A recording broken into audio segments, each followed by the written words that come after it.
I'm Ellen Ratner, and I am here with Congresswoman Karen Bass. She is a PA, which is a physician's assistant. She's a social worker, just got your MSW. I did. And so you understand a lot about people. Absolutely. So tell me, we're talking right before the president's speech. You obviously know some of what's going into it.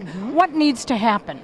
Well, I think what needs to happen is for the president to paint a vision of the country, not just for this year, but beyond his presidency, but taking into account what he has accomplished over the last 7 years. Now, in your district, which is in California, Yes. in LA, you have seen a lot of what the president has done. What do you believe has been most important in terms of his accomplishments? Two things very important. Healthcare, no question. Millions of people in California are now covered who weren't covered before. And then also 7 years ago, I was just coming out of the state legislature, and California, our budget in California had gone to $83 billion. The budget that the governor just put out the other day is over $150 billion. So if that is not a dramatic difference in the economy, I don't know what is. Wow, that's pretty impressive. Now, it's interesting. We did a Republican radio row today, and all they would say is the president's health care plan is terrible.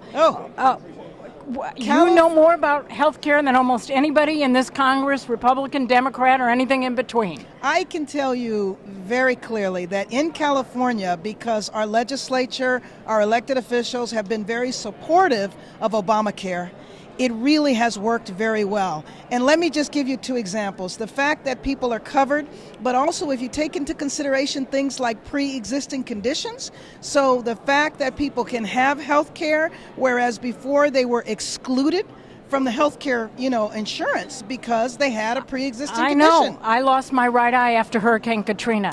If it wasn't for Obamacare, I'd be up a creek. Wow. And after you hit a certain age, everybody has a pre-existing condition. That's right. Exactly. Well, how do you intend to integrate your social work and your physician assistant work with your being a member? Oh, very, very specifically. One of the reasons I went to social work school is because I work on child welfare policy. And I really wanted to have an in-depth understanding of the child welfare system. So what better way to do that than becoming a social worker? Well, Congresswoman Karen Bass, thank you so much for stopping by. Thanks for having me on.